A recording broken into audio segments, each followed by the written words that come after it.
제가 임기가 2년씩이에요. 임기 2년에서 이제 두 번 재임을 해서 4년을 이제 마쳤습니다. 그래서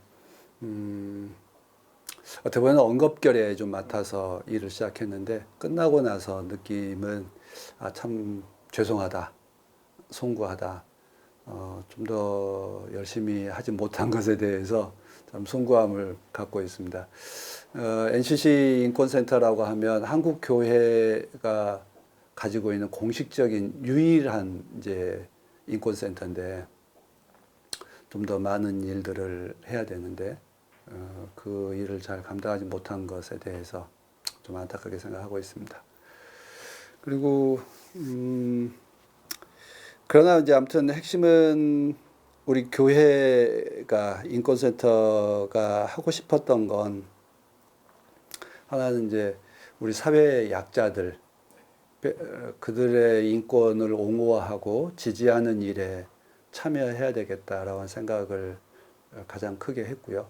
그래서 노동자들 그리고 장애인들 또 그리고 사회적인 성소수자들 등의 인권 문제에 대해서 교회가 관심하고 또 교회가 지지하고 있다라고 하는 것을 보여주고 싶었습니다. 그래서 참 고립되어 있기 쉽잖아요. 늘 노동자들은 이데올로기적으로 고립되어 있고 그리고 장애인들은 늘 마치 혐오와 어떤 동정의 대상인 것처럼 되어 있고 사회적 성소수자들 같은 경우는 기피 대상으로 되어 있는 그런 심정적인 거리감 이런 걸 어떻게 이제 넘어설 수 있을까? 교회가 그런 일들을 꼭 해야 되겠다 생각을 했습니다. 그래서 할 수 있다면 뭐 농성이 있으면 농성에 가고 또 같이 행진해야 됐으면 행진하고 뭐 그런 방식으로 몸으로 주로 때우는 일들을 이제 해왔습니다. 그리고 이제 두 번째는 한국 교회를 향해서 이런 문제에 대해서 응답해야 하는 것이 교회의 의무다라고 하는 것을 좀 각인시키는 그리고 그거에 대한 어떤 논리적인 기반, 학문적인 기반을 제공하는 것. 그래서 이 크게 두 가지 축으로 활동을 해왔는데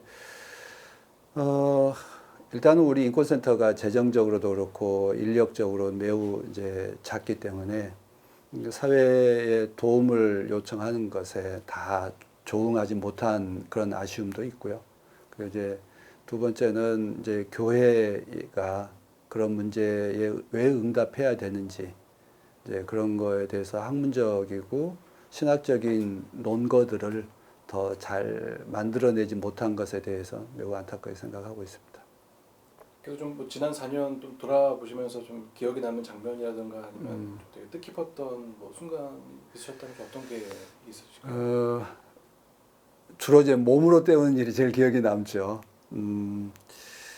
이제 아마 아시겠지만 목동 그 열병합 발전소 굴뚝에서 농성을 하시던 그 노동자들, 파인텍 노동자들, 그분들이 이제 400일이 넘도록 그 굴뚝에서 내려오지 못하고 있었어요. 정말 고립된 채, 노동자들이 그렇게 표현했어요. 하늘 감옥이라고. 하늘 감옥에 갇혀서 내려오지도 못하는 그 노동자들을 보면서 너무 안타까웠습니다. 그 노동자들의 요구라고 하는 게 뭐 같은 큰 목돈을 달라고 하거나 부당한 요구를 한 게 아니라 자기들의 정당한 요구를 노동의 대가를 달라는 네, 노동의 대가와 노동조합을 자유를 허용해 달라는 것과 그리고 그 전에 합의가 있었거든요. 그 노사 합의를 지켜달라고 하는 거였는데 그걸 약속을 지키지 않아서 올라가 있었습니다. 그래서 그분들의 문제를 같이 지지하고 사회에 이제 알리기 위한 그 지지 농성에 참여했던 것이 이제 좀 기억에 남는 거 하나 하고요. 두 번째는 김진숙 지도위원회 이제 명예복직을 요구하는 청와대 앞에서 또 이제 단식 농성을 했는데 그 일하고 그리고 그 김진숙 지도위원은 35년 동안 우리나라에서 최장기 해고자였죠. 근데 그것도 결국 국가가 경찰이 노사 문제에 개입해서 그 여성 노동자 김진숙 씨를 연행하고 고문하고 결국 그래서 해고하도록 만들어서 35년 동안 고통 속에 몰아넣은 사건이죠. 네, 그래서 국가가 민주화운동 유공자라고 인정은 했지만 실제로 그가 겪은 피해는 전혀 회복시켜주지 않은 네네. 상황이었습니다. 그래서 정말 이건 부당하다. 그래서 이제 노동자들 또 올라와서 한진중공업 노조 대표가 올라와서 농성하겠다고 하는데 도움을 요청을 해서 같이 이제 거기에 참여를 했죠. 그런데 청와대가 업무상 배임이니까 그를 복직하는 건 업무상 배임이다. 그에게 이제 퇴직금을 주게 하는 것도 역시 업무상 배임이니 못한다라고 이야기를 해서 완강하게 거부했죠. 그런데 농성 끝나고 1년 지났는데 최근에 김지숙 지도위원이 복직을 했죠. 네네. 그리고 근데 그것도 웃기잖아요. 대통령은 그 업무상 배임이니까 안 된다라고 대통령이 거부했는데 새로운 사장은 했어요. 그러니까 복직했어요. 그러니까 대통령이 사장만도 못한 거예요. 난 참 어처구니 없다 생각해요. 그러니까 대통령이 대통령답게 그러니까 정말 이 그 한 기업체가 있었던 해고 문제, 더구나 국가가 원인을 제공해서 해고당한 문제에 대해서 정부가 나는 그 일에 대해 책임지지 않겠다라고 하는 거야말로 정말 비겁하고 무책임한 생각해요. 물론 이제 현 정부가 했던 일은 아니지만 그렇죠. 국가라고 하는 게 그렇잖아요. 정부의 어떤 계승이라고 하는 점에서 책임을 계승한다는 점이 있어서 그래서 저는 좀 더 가벼운 마음으로 정부는 우리 그 문재인 정부는 할 거다 이렇게 생각했어요. 근데 완강하더라고요. 그리고 이제 세 번째가 이제 세월호 참사 문제로 해서 일단 뭐 광화문에서 농성할 때도 있었지만 또 청와대 앞에서 또 농성을 했는데 그때도 거부당했죠. 그래서 이 세 가지 농성이 제일 기억에 남는데요. 그래도 제일 안타까운 건 그래도 그 파인텍 농성은 뭐 길어졌어도 그 결과를 노사 합의를 이뤄냈고 네네. 김진숙 지도위원 건 같은 경우도 당장은 아니었지만 1년이 지난 후에라도 합의가 이루어냈어요. 근데 세월호 문제 같은 경우는 여태 지금까지도 결과를 내고 있지 못합니다. 우리가 농성을 했던 가장 핵심적인 건 사회적 참사 특별조사위원회한테 정부는 다 거기가 조사 결과를 내면 우리가 하겠다라고 하는 소극적 자세를 벗어나서 그 조사대로 하고 정부가 할 수 있는 범위 내에서라도 정부가 가지고 그 권한을 가지고 정부 내에 있는 그 자료들을 조사하고 공개하고 정부가 할 수 있는 일을 해다오라고 하는 거였는데 끝까지 안 했죠. 그래서 제일 화가 나기도 하고 앞으로 어떻게 해야 되나 걱정되기도 하는 이제 그런 요소입니다. 그래서 인권센터 소장으로서 교회 일들보다 바깥에 우리 사회단체 일에 대해서 관심하고 교회가 관심해야 된다. 라고 하는 걸 이제 그런 매개하는 통로의 역할은 이제 했지만 결과가 좀 부실해서 좀 안타깝게 생각하고 있습니다. 그러니까 어떻게 보면 촛불 혁명도 있었고 그리고 문재인 정부와 민주당이 처음부터 세월호 문제에 대해서는 해결하겠다. 그리고 그 일을 자기들이 책임지고 하겠다라고 하는 약조를 해왔잖아요. 박근혜 정부 때도 그랬고. 그러니까 그 책임을 그 약속했던 사람들이 정권을 잡았으니까 오죽 잘하겠나. 더구나 시민들이 국회 민주당에게 거의 180석에 가까운 네. 그 의원을 밀어줬잖아요. 행정부 권력도 그리고 입법부도 이렇게 힘을 갖게 되었는데 그래서 오죽 잘하겠나라고 생각을 했죠. 근데 결과를 이제 보면 완전히 F 학점이니까 정말 실망스럽죠. 그런데 이번에 오세훈 시장을 예를 들어서 이제 보시면 오세훈 시장 한 사람 바뀌었어요. 서울시 의회 의원 그대로고요. 공무원들 그대로고요. 그런데 모든 게 허물어져 가고 있어요. 또 상징적으로 광화문에서 또 네, 광화문 서울시 기업관 같은 경우도 날짜를 일방적으로 통보하고 철거하겠다. 그런데 우리는 최소한 박원순 시장이 약조했던 것들이 있으니 그에 대해서 후속 조처를 경과 조처를 어떻게 할 건지 우리도 좋다. 그 기업관은 철거하지만 최소한 경과 조처에 대해서 약조를 해라. 혹은 이제 뭐 어떤 또 누구나 이해할 수 있는 절차대로 네, 진행했으면 사실은 네, 그렇습니다. 그런데도 약조할 수 없다였어요. 그리고 나서 이제 강제 철거를 이제 한 거고요. 그러니까 참 그러고 보면 보수적인 정당 사람들은 한 사람이 바뀌었어요. 시장 한 사람 바뀌었는데 그냥 그 비민주적이지만 아무튼 일방적으로 해요. 그 어떤 결과가 나오긴 하죠. 예. 그래서 우리한테도 약조한 게 있죠. 서울시 그 도서관, 서울도서관 3층에 지금 그 세월호 광장에 있었던 노란 리본과 시민들의 그 추모했던 그 흔적과 열기들을 도서관 3층에 이제 전시실이 있거든요. 그것도 이제 폐관하겠다는 거예요. 그리고 자료들은 저기 혁신 그 센터에 있는 보관소에 돌려놓고 거기는 디지털로 만들어서 하겠다라고 이야기했어요. 좋다. 그것도 우리 가족들 다 동의를 했어요. 근데 지금까지도 디지털 어떻게 진행될 건지 안 나오고 있고요. 그리고 그 서울시에서 지금 조례로 되어 있거든요. 세월호에 대한 추모하는 거에 서울시에서 하겠다라고 시민들에도 약조한 게 조례잖아요. 근데 조례가 있음에도 불구하고 그리고 박원순 시장이 있을 때는 매년마다 그 세월호 추모 문화제를 해왔습니다.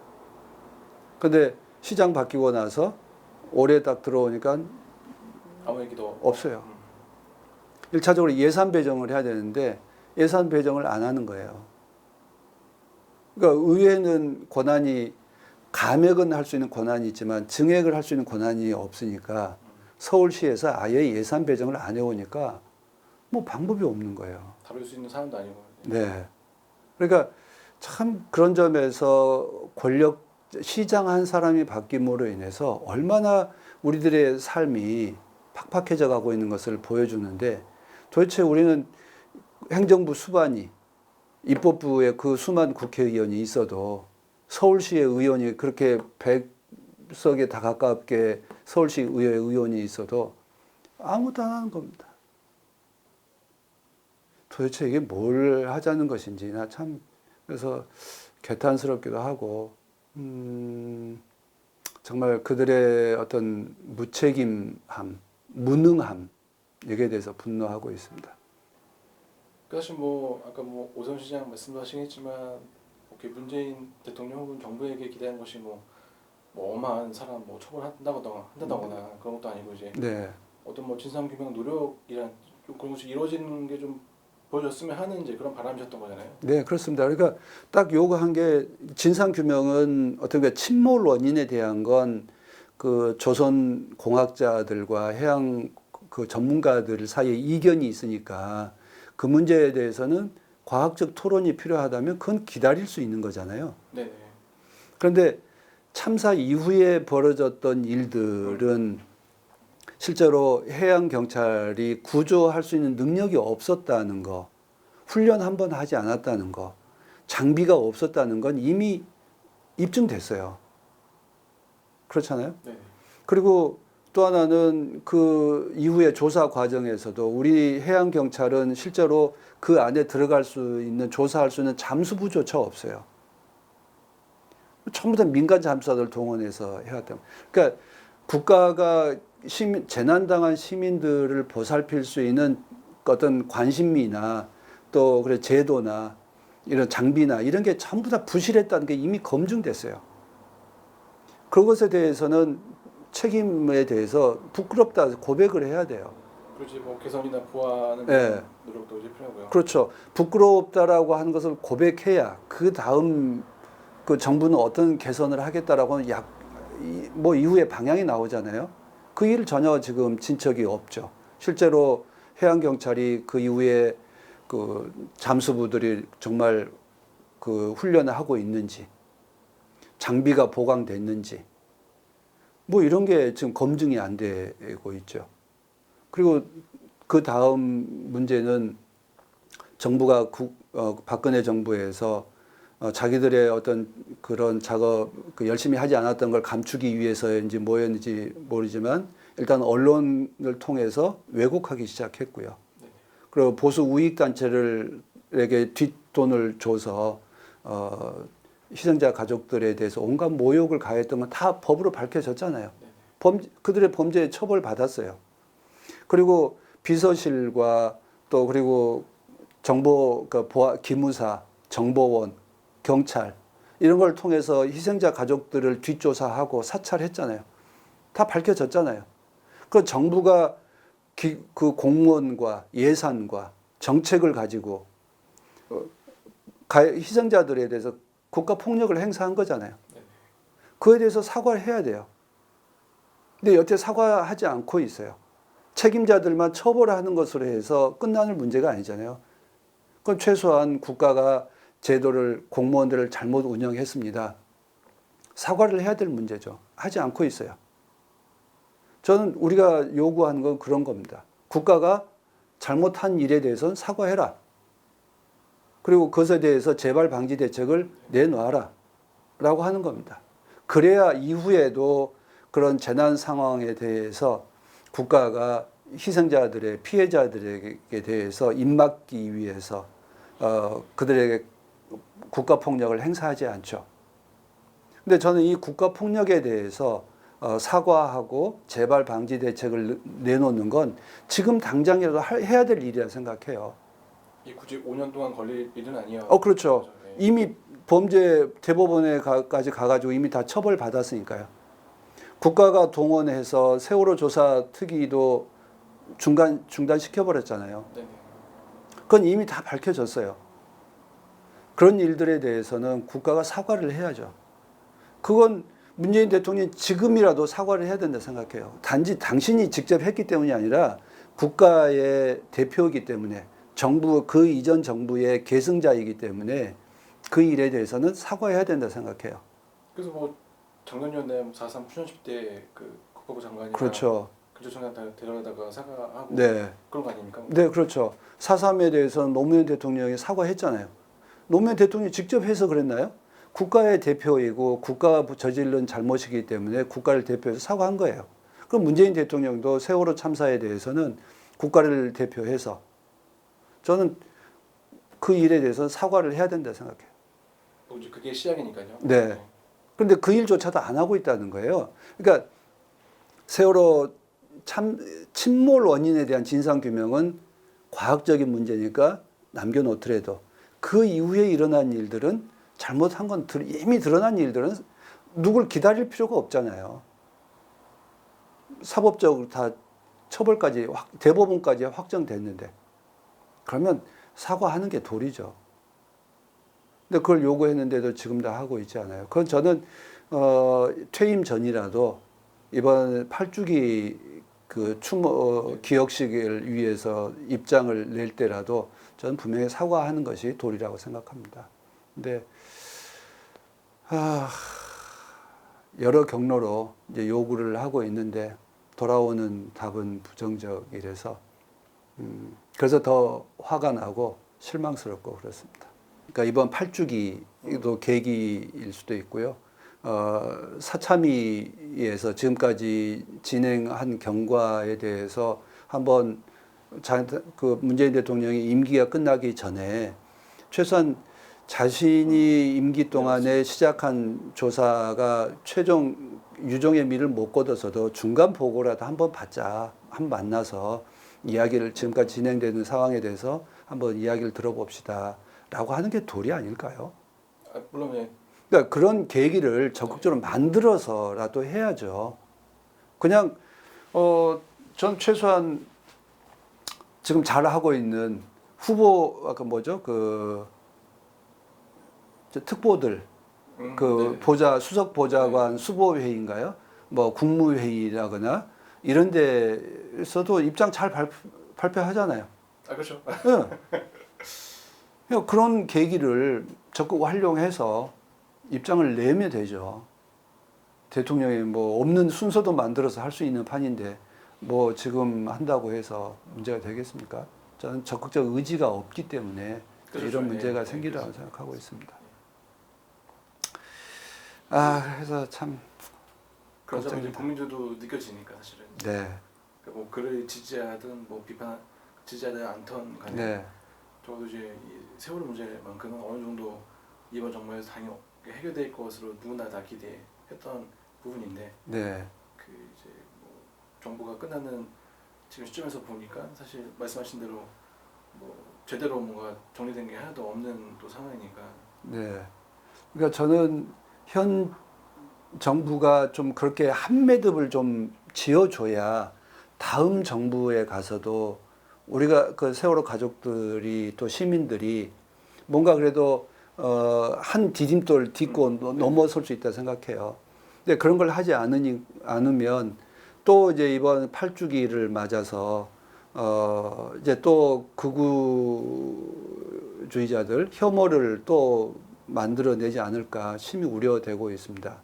그래서 그럼 그 시금석이 사실 이번 8주기를 좀 기점으로 해서 네, 알 수 있겠네요.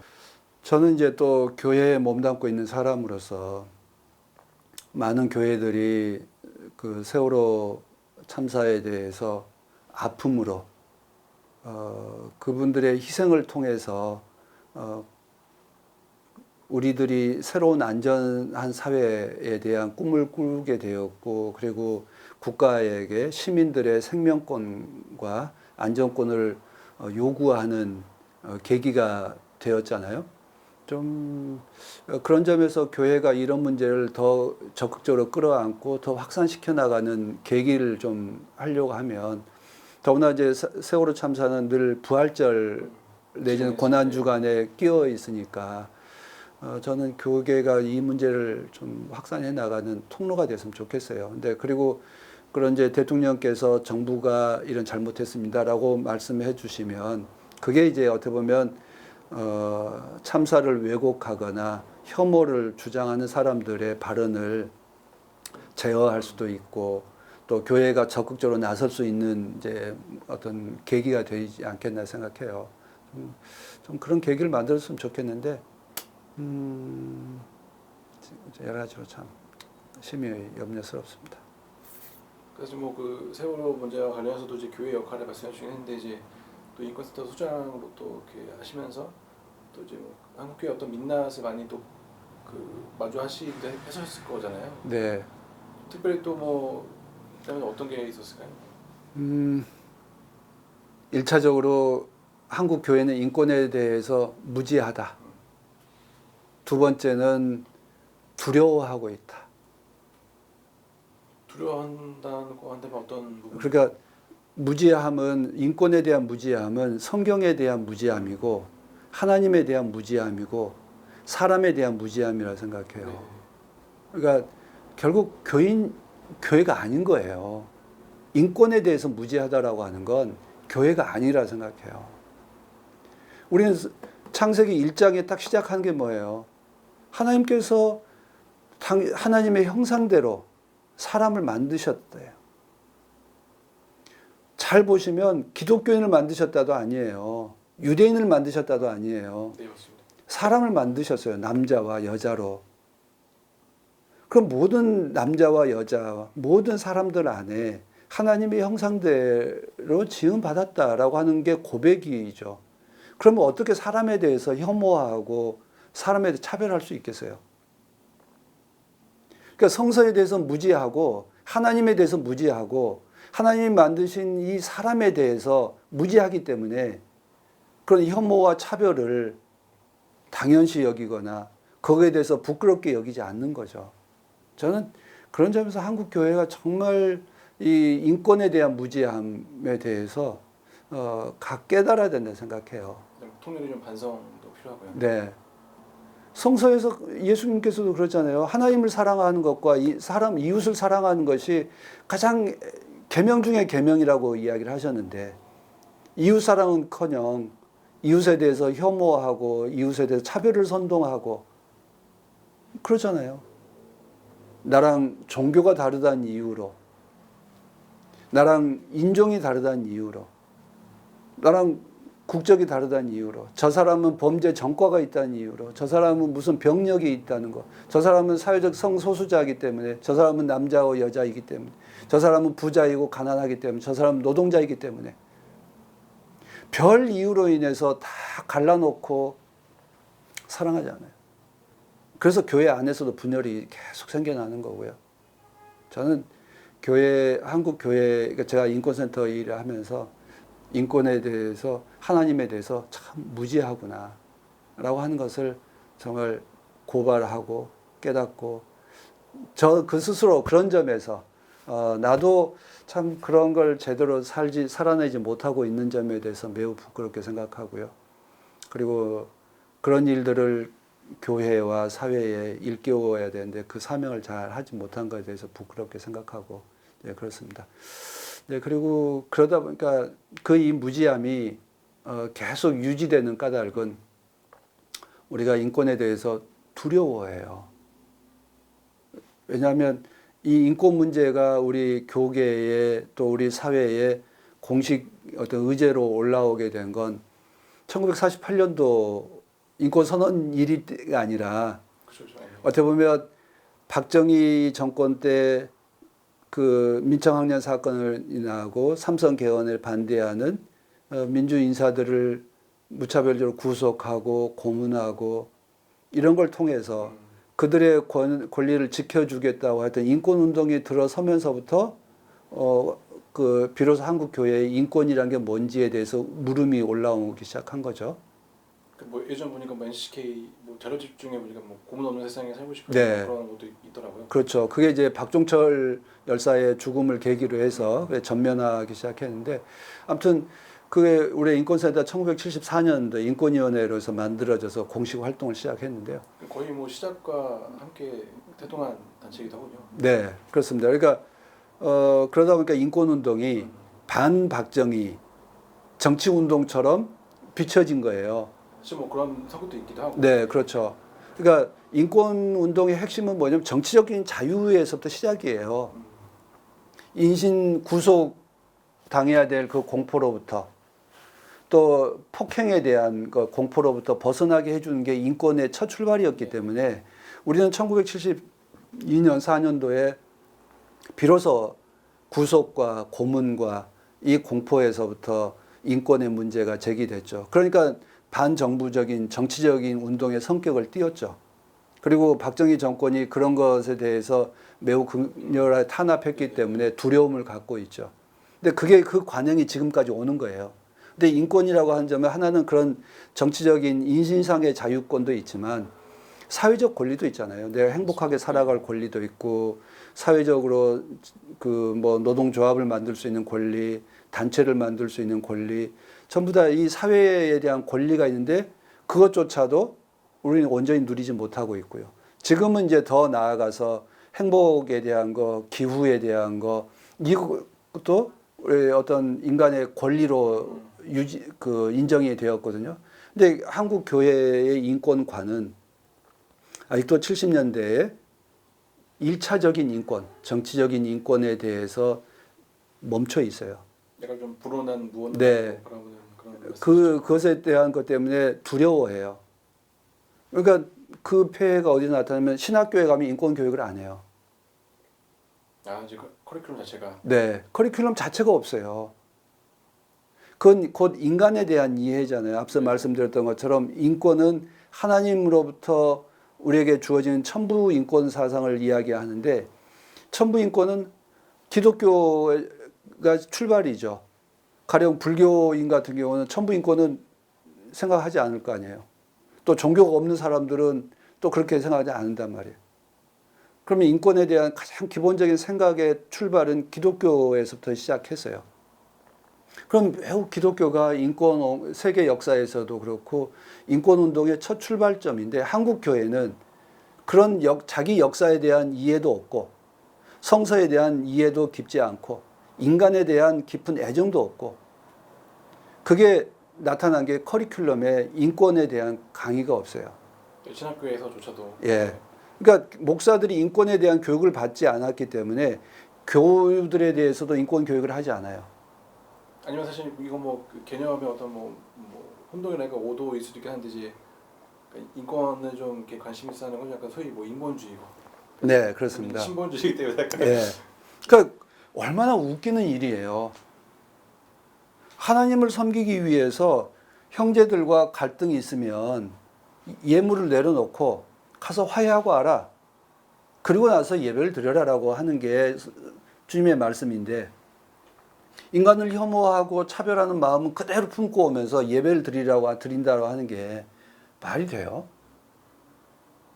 그건 정말 앞서 말씀드렸지만 한국 교회가 인권에 대한 무지함, 성서에 대한 무지함, 사람에 대한 무지함들이 그게 있기 때문에 인권 교육도 하지 않고요. 그 인권에 대한 무지함들이 우리들이 쓰고 있는 교회 학교 교재나 구역 교재나 이런 데 그대로 투영되어 있어요. 그러니까 예를 들어 우리 이제 제가 인권센터 체계를 맡아서 왜 개신교인들은 인권에 대해서 반인권적으로 할까에 대해서 이건 교육상에 좀 문제가 있다. 전반적인. 네. 그래서 가장 첫 출발인 아이들 그 교회 학교 교재를 인권 전문가들과 우리 기독교 교육 전문가들의 포럼을 구성해서 거기서 분석을 했어요. 근데 최종 평가 한마디로 하면 인권 의식은 꽝입니다. 아, 그 재료에 수렴하는 뭐 그런 결과였군요. 네. 그러니까 인권이나 챕터가 있기를 기대한 건 아니에요. 근데 그 안에 있는 용어나 사파나 네네. 어떤 이런 단어들 줄거리나 이런 내용들 자체에 사람에 대한 존중하는 마음들이 없는 거예요. 그러니까 우리 그 가정들 보면 지금 이혼율이 40% 넘어간다고 하잖아요. 정상 가정에 대한 그 신화들을 교회 학교 교재에 그대로 있어요.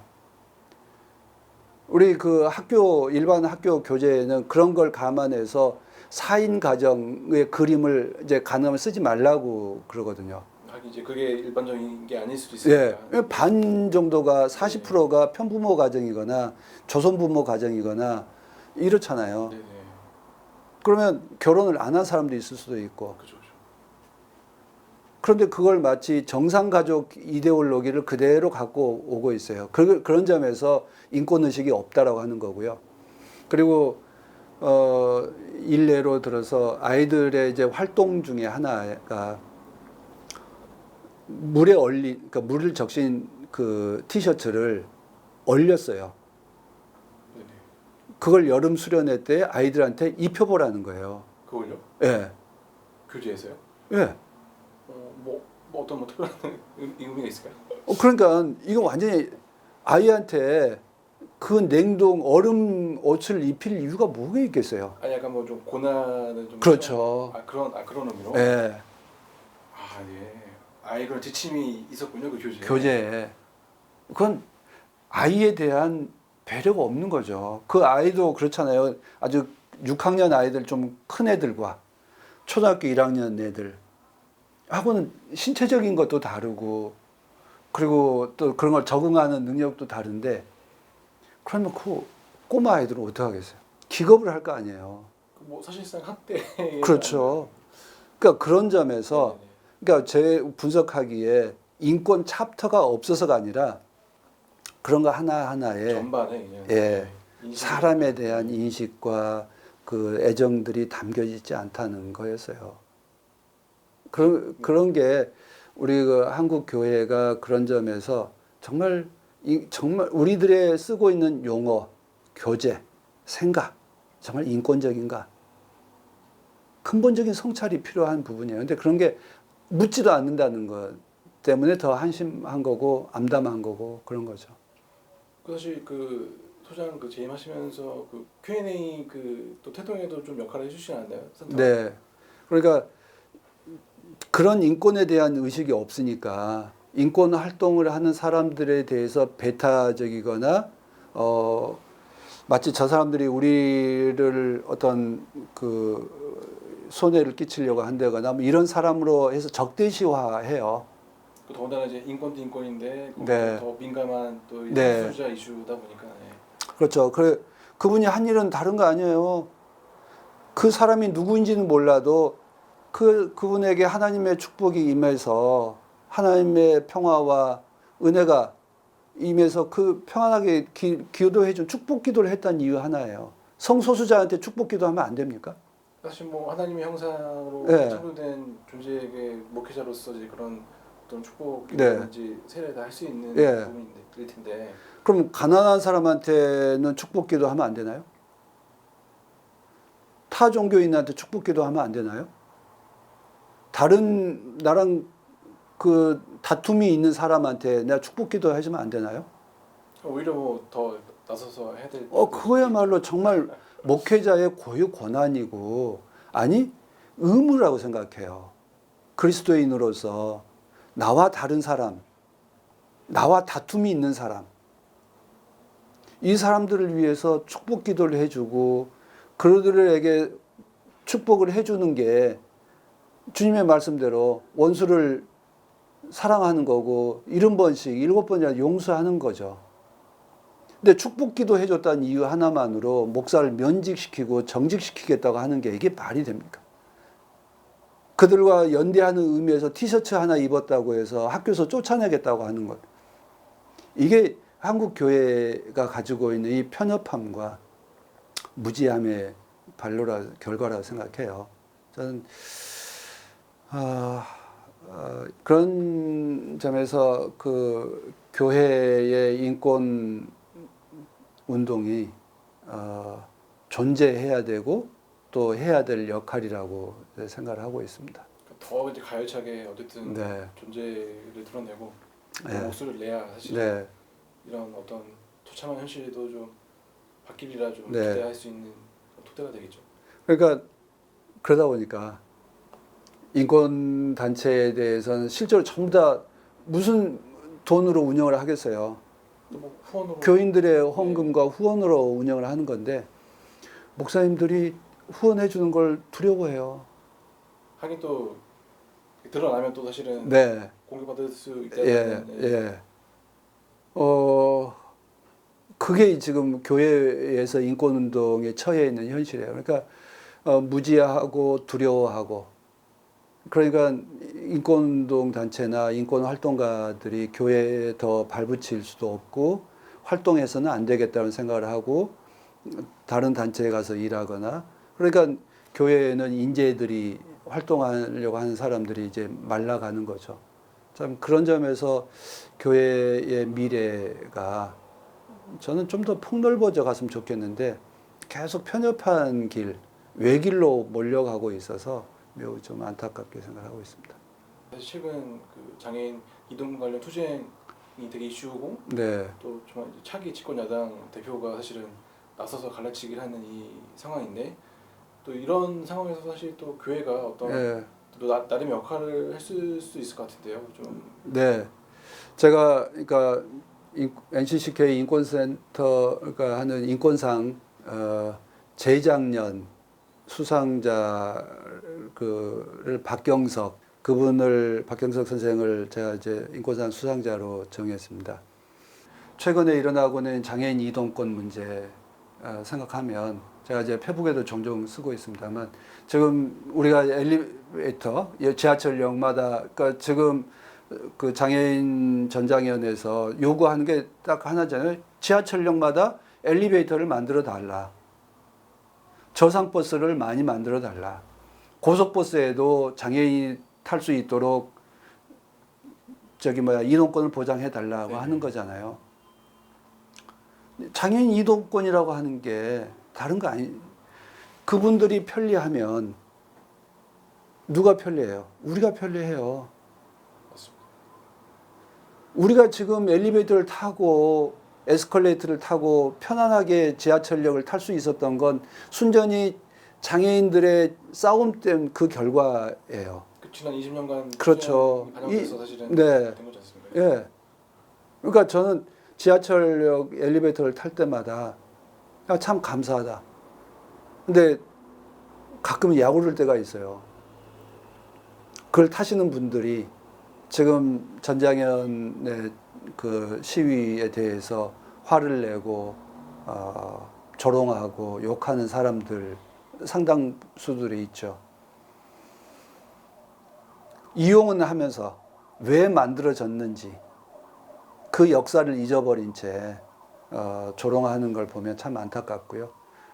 저는 그 보면 수혜자들이 누구일까? 노인들, 그 유아차, 유모차 그렇죠. 예, 그리고 임산 그 태아를 네, 있는 네. 그 어머니들, 그리고 캐리어를 끌 짐 무거운 짐을 들고 다니는 우리 일상적인 우리의 이웃들, 일에 지쳐서 피곤에 지쳐서 계단 내려가기 힘들 때 우리 자신들이 일에 지친 노동자들 다 수혜자예요.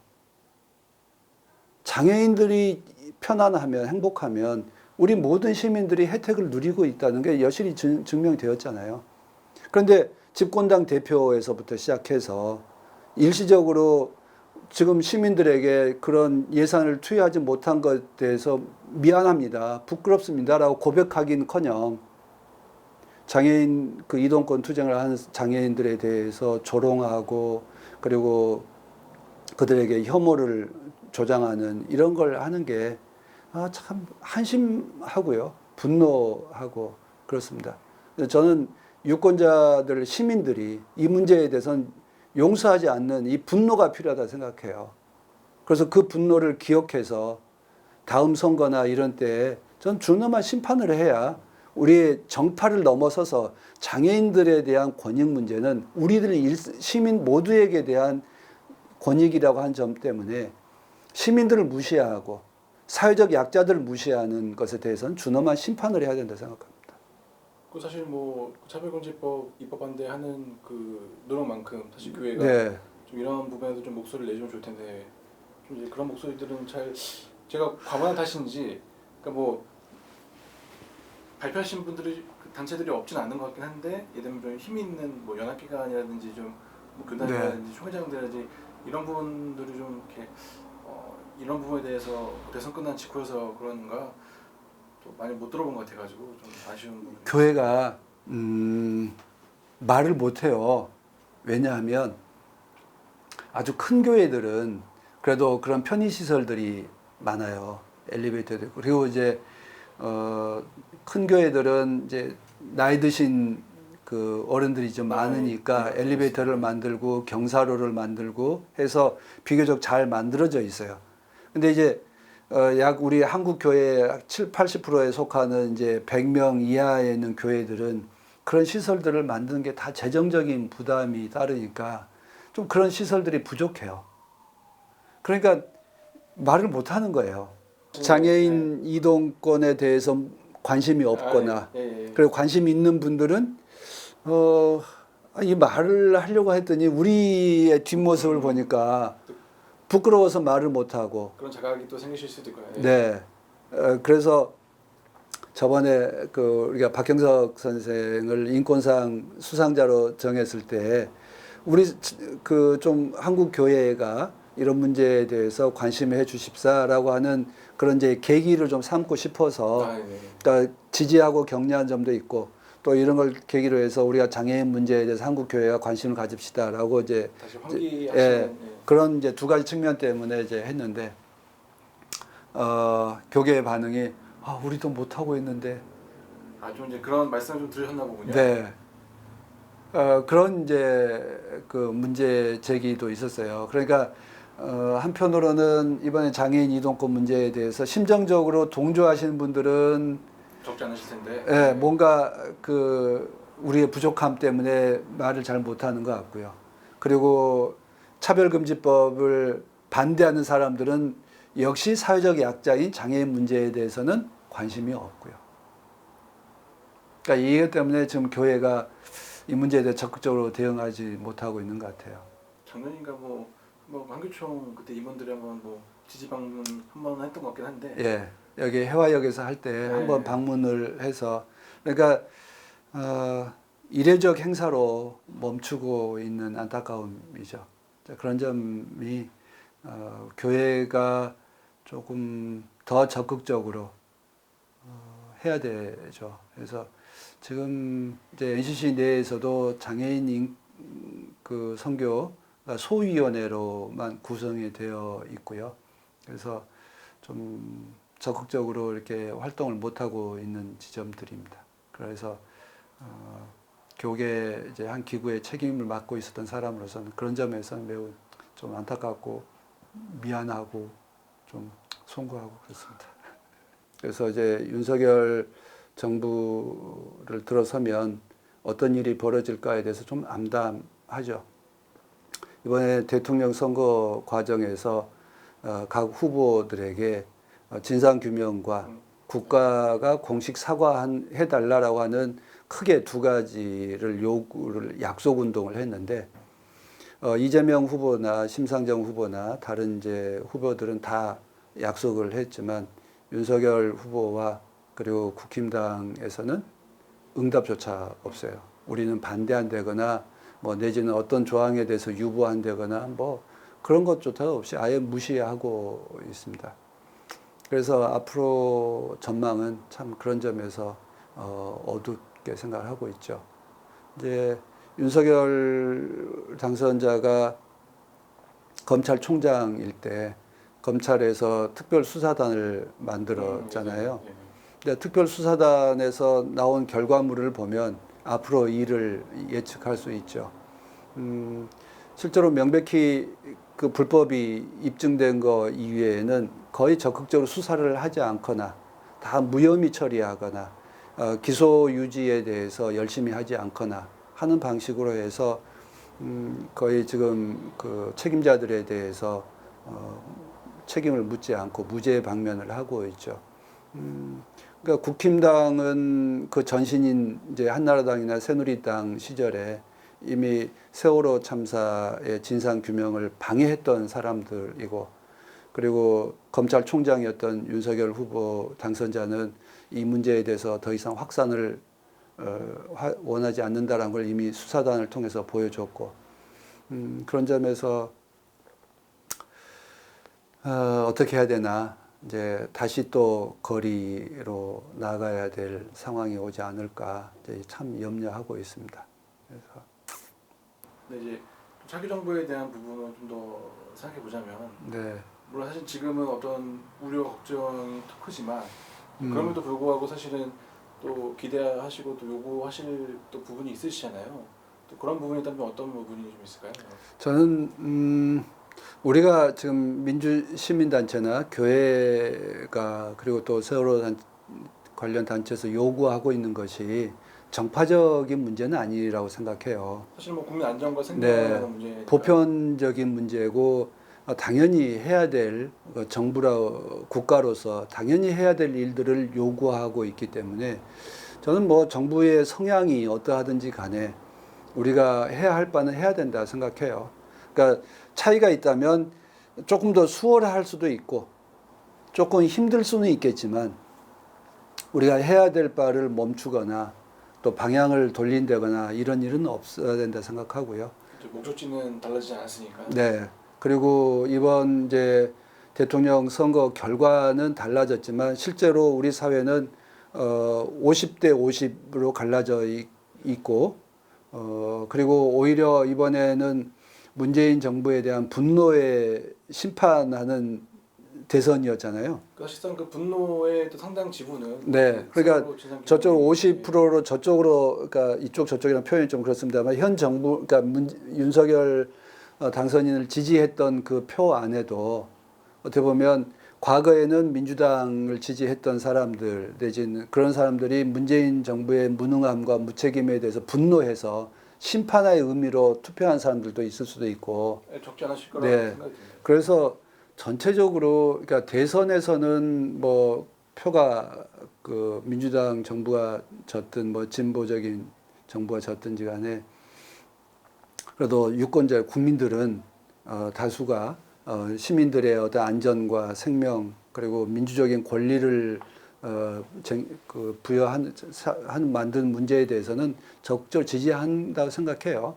저는 그런 점에서 한 60대 40, 70대 30 정도로는 민주주의를 지지하는 시민들이 훨씬 더 많다고 생각을 하니까요. 그리고 30%라고 하더라도 우리가 민주주의에 대한 가치나 그리고 사람을 존중하자 인권의 가치는 뭐 그분들도 뭐 파시스트가 아닌 한 당연히 지지할 거라 생각해요. 그래서 이제 남는 숙제는 우리가 얼만큼 더 성실하고 또 합리적인 방식으로 설득해 갈 거냐 하는 건 우리의 숙제로 좀 남지만 가치로서 과제로서의 그 뭐랄까 필요성이나 가치들은 결코 훼손되지는 않았다 생각합니다. 그래서 세월호에 대한 진상 규명과 그리고 안전 사회를 위해서 우리가 해야 될 일들은 계속 해야 된다. 그래서 우리 4.16 연대에서도 새로운 정부, 그러니까 이번 8주기 이후부터는 안전사회에 대한, 그 활동들을 더 늘려가 보려고 지금 결정을 했습니다. 그래서, 이제 시민들의 안전사회를 위해서는, 재난에 대한 공정한 어떤 조사 기구도 만들어야 되고, 그리고 재난 피해자들에 대한 연대 모임, 그리고 시민들이 단결된 힘을 모아낼 수 있는 시민들의 연대 모임 이런 것들을 좀 조직 활동의 목표로 좀 하고 있습니다. 그래서 시민 안전넷이라고 하는 모임은 있습니다. 그런데 그걸 더 활동을 강화해 보려고 하고 있습니다. 사실 또 그런 노력에는 또 이제 그 재난 발생 시 어떤 정부의 어떻게 대처하지에 그렇습니다. 대한 부분도 네. 포함되시는 거지 않습니까? 예. 그래서 프랑스에 가면 그 펜박이라고 해서 재난에 대한 겪은 피해자들 그리고 재난을 수습하고 있는 정부기구, 그러니까 민관협력기구가 있어요. 그래서 그 협력기구가 이후에 재난이 발생하면 그 민관협력기구가 가동을 해서 재난 피해자들에 대해서도 보살펴고 그리고 재난 피해자들의 어떤 그 권익을 지켜주는 일들도 하고 그런 일들을 하고 있어요. 그래서 우리가 이제 가족협의회하고 우리 연대가 그 조직을 좀 모델 삼아서 사회적 참사, 재난을 당하시는 이제 피해자들, 희생자 그 가족들을 잘 모아서 그분들에게 권익을 지켜주고 또 그 얼마나 고통스러워요. 그 고통을 보살피는 일들. 그리고 정부가 지금까지 한국에서 정부가 주로 일들 일어나면 대충 무마해서 덮어버리는 일에 주로 해왔죠. 그래서 정부도 덮는 일이 아니라 그 일을 잘 밝혀서 다음에는 재발하지 않도록 시스템을 바꾸는 일에 정부가 나서도록 하는 것이 이제 우리가 꼭 해야 될 일이라고 생각을 합니다. 그래서 그 일이 이제 시민안전운동이라고 하는 용어가 적절할지는 모르지만 일단은 좀 그런 용어로 좀 만들고 시민안전넷 그리고 재난참사 조사기구 좀 이렇게 해서 좀 활동을 해보려고 합니다. 근데 비근한 예로 대구 지하철 참사가 있었죠. 근데 대구 지하철 참사는 완전히 덮어버렸죠. 지난번 2월 18일 날 그 참사 추모식이 있어서 이제 대구에 이제 가족들하고 같이 방문을 했습니다. 근데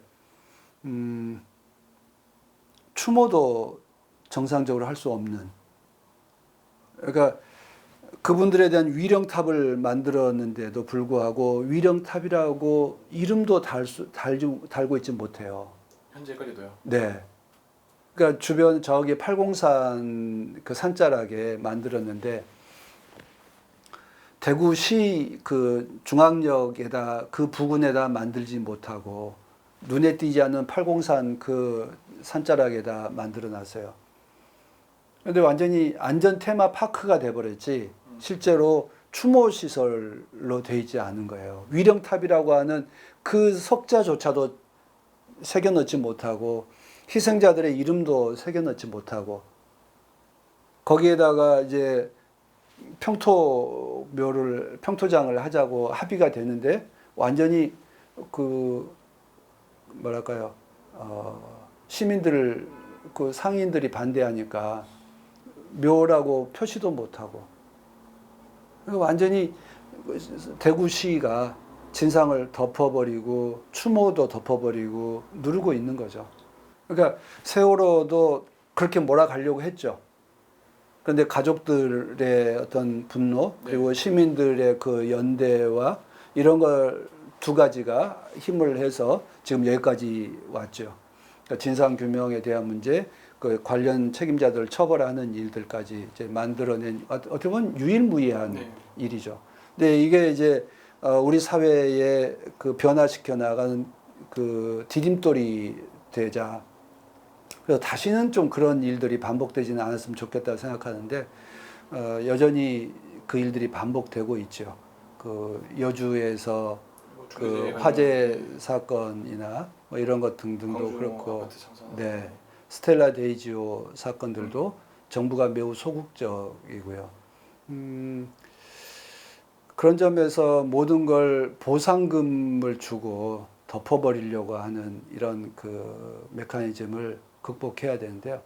그게 이제 우리 그 가족들도 안전사회를 만들어가기 위해서는 중대재해기업처벌법이 꼭 필요하다. 그 안에 공무원들의 근무 태만, 업무 태만도 처벌해야 된다라고 한 조항을 넣었는데 국회에서 입법 과정에서 빠졌죠. 그리고 큰 기업들만 하고 작은 기업들은 또 빼버렸죠. 그러니까 이거 완전히 차포떼고 뭐 하고 나니까 완전히 그 형해화 되어 버렸는데 그마저도 지금 이제 윤석열 정부에서 개정하겠다고 하니까 그런 걸 지키는 일들도 지금 현재 우리 숙제로 남아 있습니다. 사실 이제 차기 정부의 어떤 거에 그 앞두고서 또 그 세월 유가족분들과 산림연대는 팔쪽이도 팔쪽이고 뭐 진상규명도 진상규명이지만 네. 말씀하신 대로 안전사회를 만들어가기 위한 노력에 더 방점을 찍으시고 활동하실 예정이라는 말씀이시고요. 네, 네, 그렇습니다. 그래서 저는 우리 세월호 참사를 겪으면서 시민들의 그 분노와 시민들이 희망이 무엇인지를 이번에 그 과정에서 다 드러났잖아요. 그것을 만들어내는 게 우리들의 또 4.16 견대와 또 세월호 희생자 그 참사 희생자 가족들의 숙제라고 생각을 합니다. 끝으로 이 모든 내용을 좀 종합해서 뭐 한국교회나 혹은 네. 또 이제 뭐 차기 이제 또 대통령에게도 한 말씀 해주신다면 또 어떻게 말씀 주실 수 있을까요? 저는 먼저 윤석열 당선자에게 소위 공정과 상식, 법대로 하겠다고 했으니까 법을 잘 정비해 주는 거 하나 하고 그리고 법에 따라서 희생자들을 보호하는 법 그리고 보호하기 위해서 행정이 집행되었으면 좋겠다 생각을 합니다. 그래서 가해자를 처벌하는 것만으로 해서 희생자가 그 피해자들이 회복되는 건 아니거든요.